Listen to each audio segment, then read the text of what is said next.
A lo largo de la historia, el mundo ha estado dividido en reinos, imperios, ciudades-estado, pero hoy día lo están en países. Hay casi 200. ¿Cómo se pasó de dividir el mundo según las posesiones patrimoniales de los reyes o los emperadores a organizarse en países, en estados-nación? Lo estudiaréis el año que viene.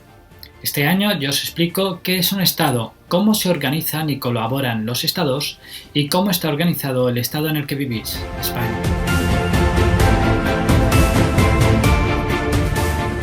Para empezar, hay que decir que un estado es la suma de varios elementos: un territorio, la población que vive en ese territorio y unas leyes, unas instituciones y unos símbolos comunes.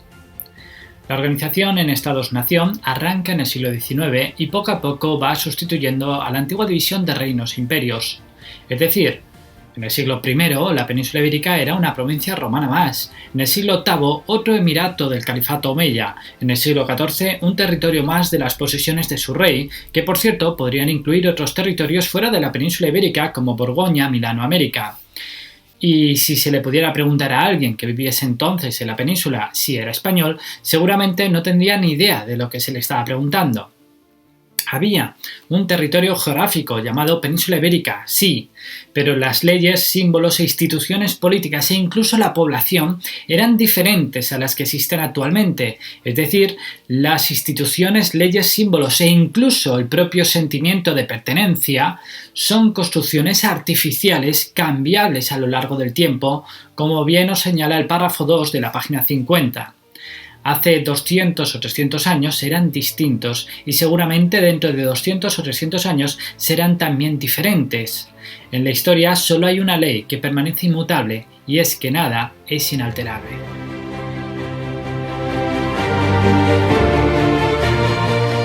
Los estados tienen la función de establecer acuerdos con otros estados, garantizar la seguridad, regular la economía y proporcionar servicios básicos.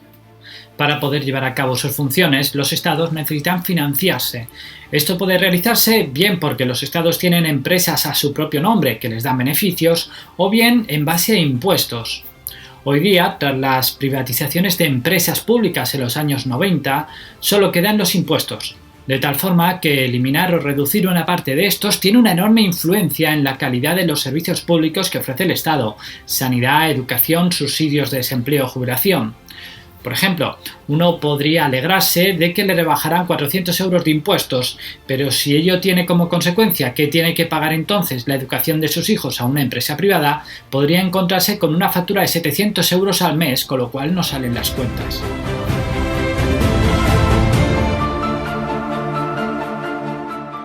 Los estados pueden ser democráticos o dictaduras.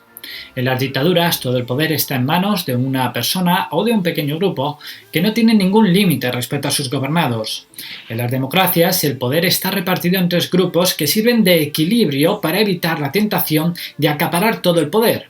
Así, en las democracias el poder está repartido en el Parlamento, que lo forman todos los diputados elegidos por los ciudadanos en sufragio universal, secreto y periódico, que es el que se encarga del poder legislativo, es decir, de hacer las leyes que todos debemos obedecer. El Gobierno, elegido por el Parlamento, que es el que se encarga de aplicar las leyes decididas por el Parlamento, es decir, de ejercer el poder ejecutivo. Y los jueces, que son los encargados de juzgar a aquellos ciudadanos o instituciones que no cumplen las leyes.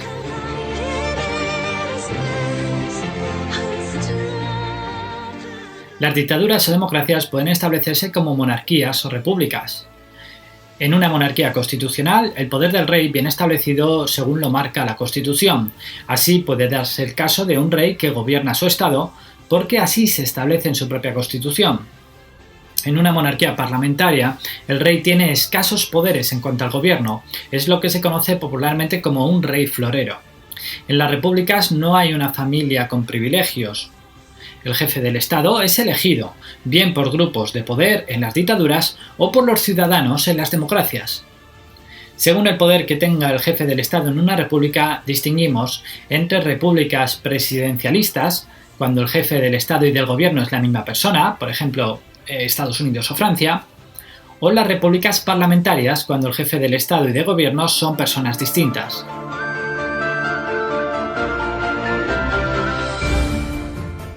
Según la organización territorial, los estados pueden ser centralistas, cuando toda la autoridad la ejerce el gobierno central, o descentralizados, cuando las instituciones regionales tienen instituciones y competencias propias dentro del estado. Francia sería un ejemplo de estado centralista y España o Alemania de uno descentralizado.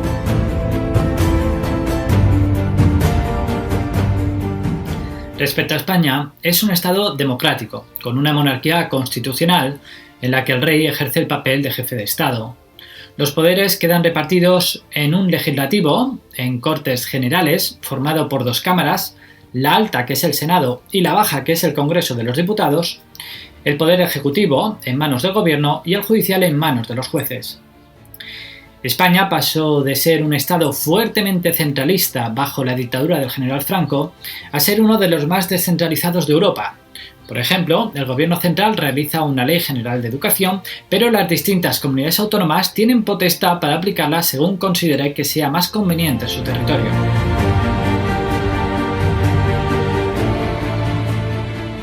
Territorialmente, España se organiza en unos 8.000 municipios, formados por pueblos y ciudades, 50 provincias y 17 comunidades autónomas, más 2 ciudades autónomas que son Ceuta y Melilla. El origen de esta división se encuentra en la Constitución Española de 1978, que es la que actualmente está en vigor. Al igual que la Constitución, las comunidades autónomas tienen recogidos sus derechos y deberes, sus símbolos, sus lenguas oficiales, la denominación, etc., en sus estatutos de autonomía.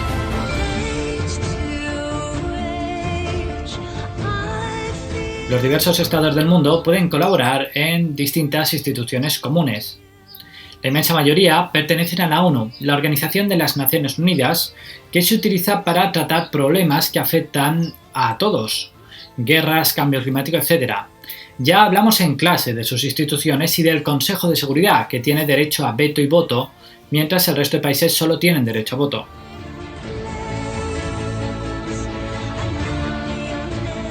A nivel regional también se dan acuerdos entre países. Por ejemplo, España pertenece a la OTAN, o la Organización del Tratado del Atlántico Norte, una organización militar creada durante la Guerra Fría y que actualmente todavía sigue en vigor, y también España pertenece a la Unión Europea. La Unión Europea, sin embargo, supera el margen de la colaboración. Es un intento de crear una especie de Estados Unidos de Europa, pero dista mucho de conseguirlo. La forma de abordar la crisis de 2008, la insolidaridad respecto a la crisis de los refugiados de 2015 o el actual trato que está dando a la crisis del COVID-19 no parecen ser las formas más adecuadas para avanzar en su consolidación.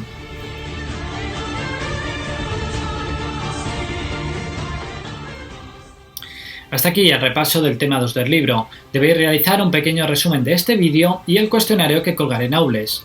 Un saludo a todos y todas y nos vemos ya en el siguiente vídeo.